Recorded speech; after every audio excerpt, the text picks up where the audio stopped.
Well, it's been hard to find enough adjectives to describe exactly what the last 12 months have meant to football in this country. Historical it certainly has been, along with groundbreaking, momentous and at times electrifying. The hardest thing about this top 10 list wasn't what we included but what we had to leave out. But a good place to start is with one of the goals of the year from Brazilian superstar Ronaldinho. This effort came just a few weeks ago in La Liga against Villarreal. The goal fulfilling a lifelong dream of Ronaldinho to score with an overhead kick. And speaking of overhead strikes, what about Marco Bresciano's goal against Bahrain in the Asian Cup qualifier? Bresh staking his claim for the best ever goal for the Socceroos. But it wasn't just our international stars who were producing goals from the top shelf. Have a look at these from our A-League stars. What a goal! Dodd with a shot, and Travis Dodd. Here is Alvin Chekale. Oh, yes! As the game advertised, it was football, but not as we know it.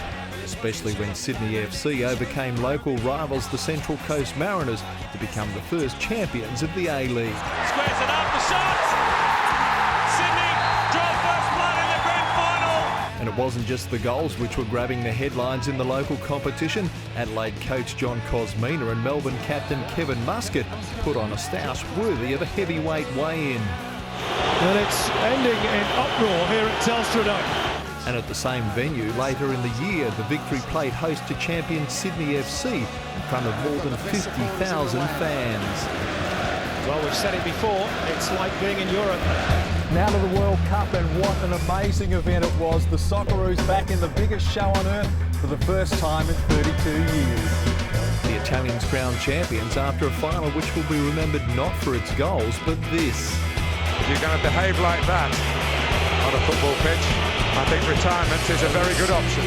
The player of the tournament ending his illustrious career in shame after headbutting Italian defender Marco Materazzi.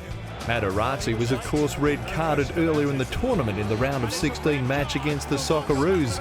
But the man we remember most wasn't Materazzi but Fabio Grosso and his tumble which saw Australia out of the tournament in the most dramatic and heartbreaking of fashions. Oh, it's a penalty! Oh, it's a disaster for Australia at the end, and would you believe it's Lucas Neal, and it's 1-0, and it's all over surely.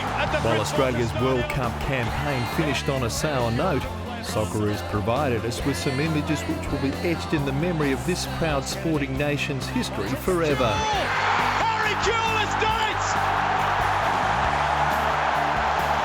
Australia's golden boy! Have you ever seen Harry Kewell look happier, and why shouldn't he? Putting Australia through to the last 16 for the first time ever.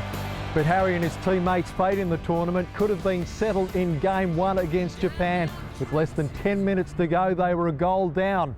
Enter Tim Cahill to write his name into the history book. Harry Kewell, and then brought home by Tim Cahill! Australia have done it! It's a wonder strike from the wonder boy of Australian football. Go on his own, Aloisi! 3-1! It's all over! 3 points for Australia! But it is an historic